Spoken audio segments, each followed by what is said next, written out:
Johnny Cash was standing in the narrow hallway backstage at the Grand Ole Opry when Ernest Tubb found him. It was a Saturday night in 1968, about 20 minutes before Cash was scheduled to perform. The hallway was crowded with musicians, crew members, and hangers-on, all moving with the controlled chaos that happened every week at country music's most sacred stage. Ernest Tubb was a legend.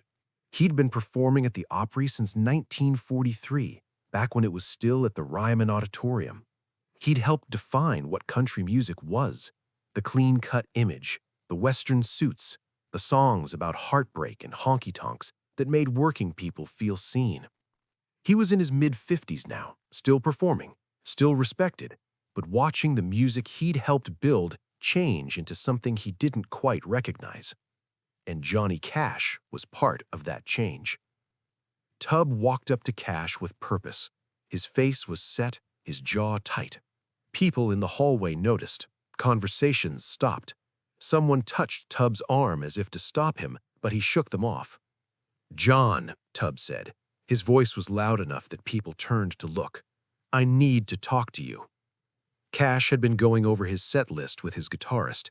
He looked up, saw Tubb's expression, and handed the paper to the guitarist without a word. "Ernest," Cash said, nodding. "What can I do for you?" Tubb didn't waste time with pleasantries. "You're destroying what we built." The hallway went quiet, not silent. There was still music bleeding through from the stage, still people moving in the background, but the immediate area around Cash and Tubb became a pocket of stillness. Cash didn't respond right away. He just looked at Ernest Tubb, this man who'd been a giant in country music before Cash had even picked up a guitar, and waited. "We spent decades," Tubb continued, his voice shaking slightly with emotion, "building country music into something respectable, something families could listen to, something that represented good people living good lives. Hard lives, sure, but good lives. And you," he paused, searching for words, "you're turning it into something else. This outlaw thing, this rebel image, the black clothes, the prison concerts, the angry songs." Cash stood perfectly still. His face was calm, but his eyes never left Tubb's. "You're destroying what we built, John," and his voice cracked slightly on the last word. "And for what? To be different?" A few people in the hallway shifted uncomfortably. Someone coughed. Nobody knew what to do. This was Ernest Tubb, one of the founding fathers of modern country music, confronting Johnny Cash, one of the biggest stars in the genre, and they were doing it in the hallway of the Grand Ole Opry, 20 minutes before showtime. Cash was quiet for a long moment. When he finally spoke, his voice was soft, respectful. "Ernest," he said, "can we talk somewhere private?" Tubb shook his head. "No, I said what I needed to say. I just want you to know that what you're doing, it's not what country music is supposed to be."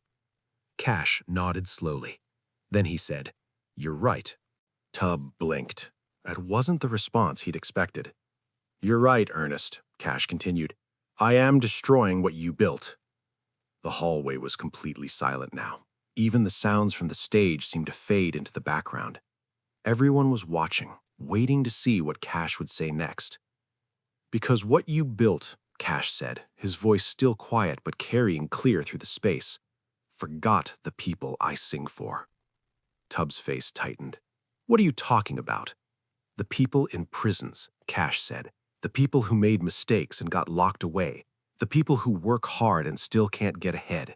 The people who don't fit into your respectable country music because their lives are too messy, too complicated, too real." "Country music has always been for working people," Tubb said, his voice rising slightly. "That's what we built it for." "For some working people," Cash corrected gently. "For the ones who could be cleaned up and presented to radio audiences. For the ones whose problems could be solved in 3 minutes and 30 seconds. But what about the ones who can't be cleaned up? The ones whose problems don't have easy solutions? Where do they go?" Tubb didn't respond. His jaw was set, his hands clenched at his sides. "You built something beautiful, Ernest. I mean that. You and Hank and Roy Acuff and all the others. You created something that meant something to millions of people, but you built it for a specific audience, and there's a whole other audience that got left out. That's who I'm singing for." "So you admit it, you're changing country music?" "Yes," Cash said simply, "I am." "And you think that's good? You think destroying what we built is progress?" Cash took a breath. "I think country music is big enough for both of us, Ernest. I think there's room for your songs about heartbreak and honky-tonks, and I think there's room for my songs about prisoners and outcasts. They're not the same, but they're both country music.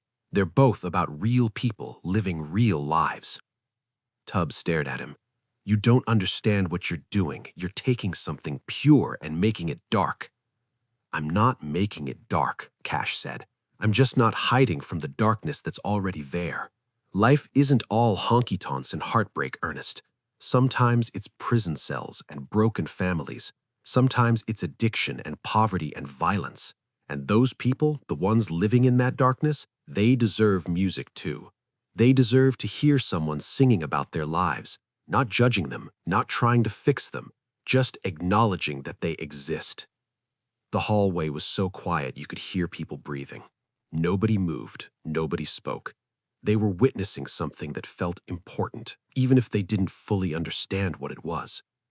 Ernest Tubb stood there, looking at Johnny Cash, and something in his face began to change. The anger was still there, but underneath it was something else.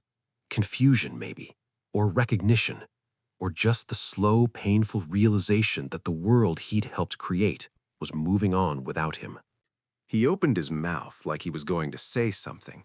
Then he closed it. He looked down at the floor, then back up at Cash. "I don't agree with you," Tubb said finally. His voice was quieter now, less certain.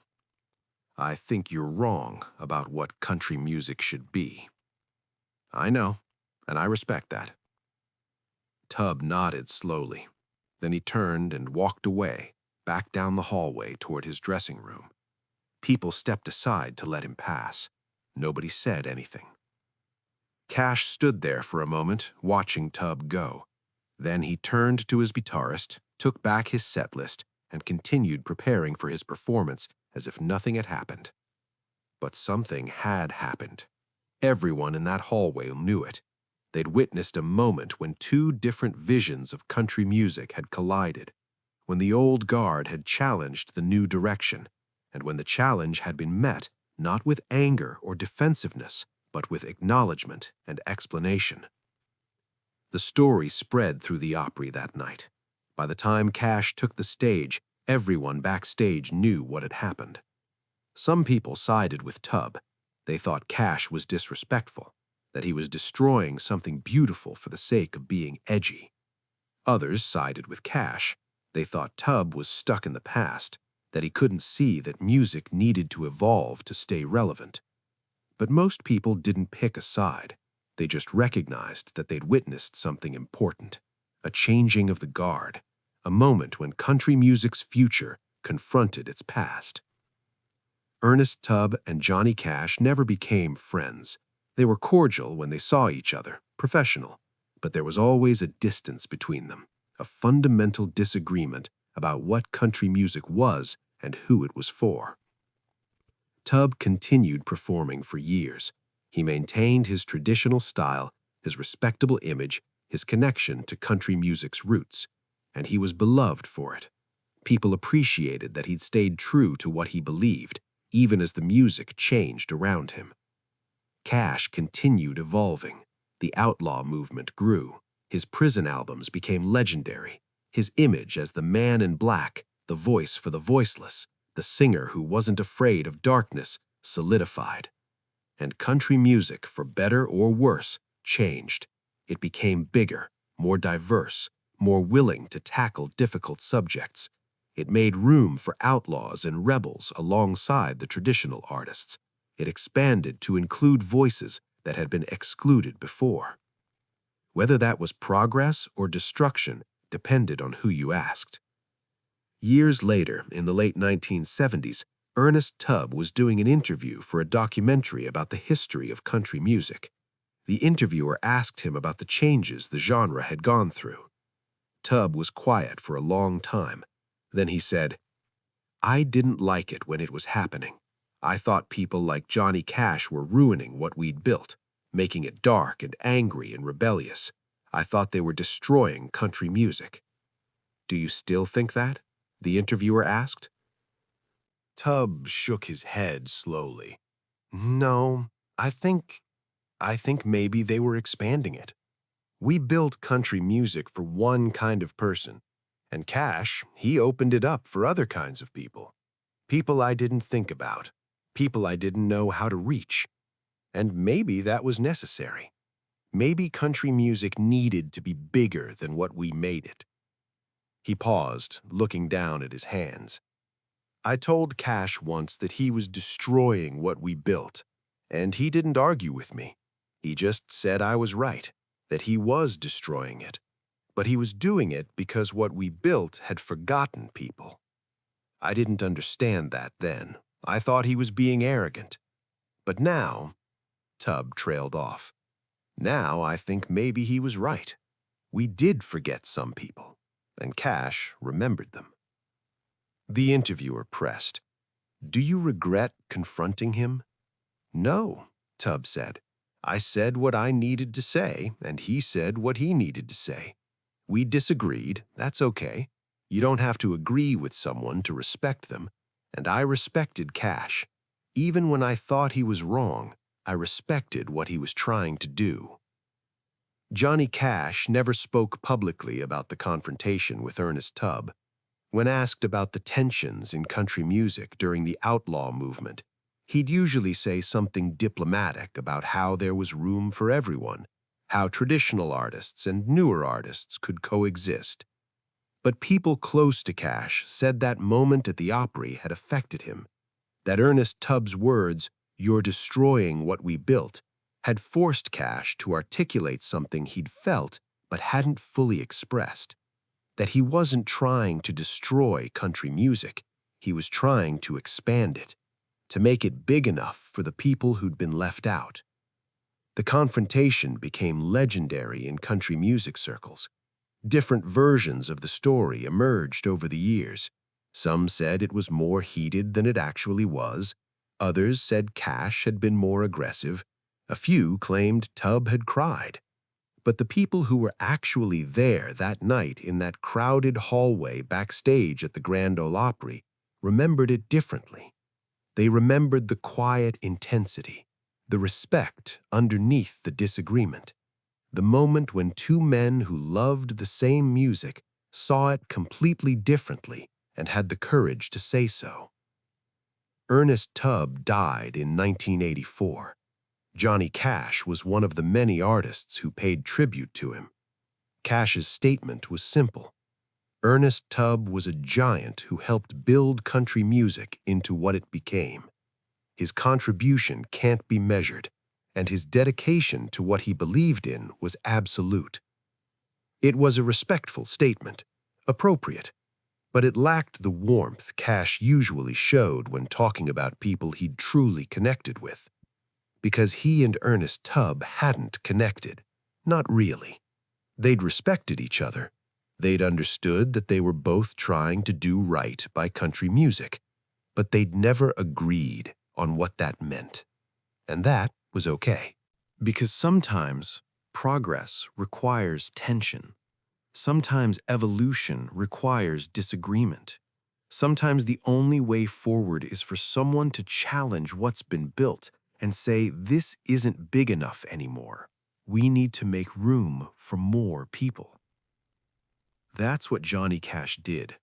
Whether he destroyed what had been built or expanded it depends on your perspective, on whether you value preservation or evolution, on whether you think art should serve a specific audience or try to reach everyone. Ernest Tubb stood for preservation, for honoring what had been created, for maintaining standards and respectability. Johnny Cash stood for expansion, for including the excluded, for making country music big enough to hold all kinds of American lives, not just the ones that fit a certain image. Both positions had merit, Both came from love of the music. Both were trying to protect something they cared about. And on a Saturday night in 1968, in a crowded hallway backstage at the Grand Ole Opry, those two positions met. And instead of one defeating the other, they both just existed. Two different visions of country music, both valid, both important, both unable to reconcile, but forced to coexist. Ernest Tubb told Johnny Cash he was destroying what they'd built. Johnny Cash agreed, and then he explained why. And in that explanation, in that moment of honest acknowledgement, something shifted. Not dramatically, not immediately, but enough that years later, Ernest Tubb could look back and say, maybe he was right. That's what happened in the hallway at the Opry. Not a fight, not a victory, just two men standing in the tension between past and future, between tradition and evolution, between what had been built and what still needed to be built. And both of them, in their own way, being right.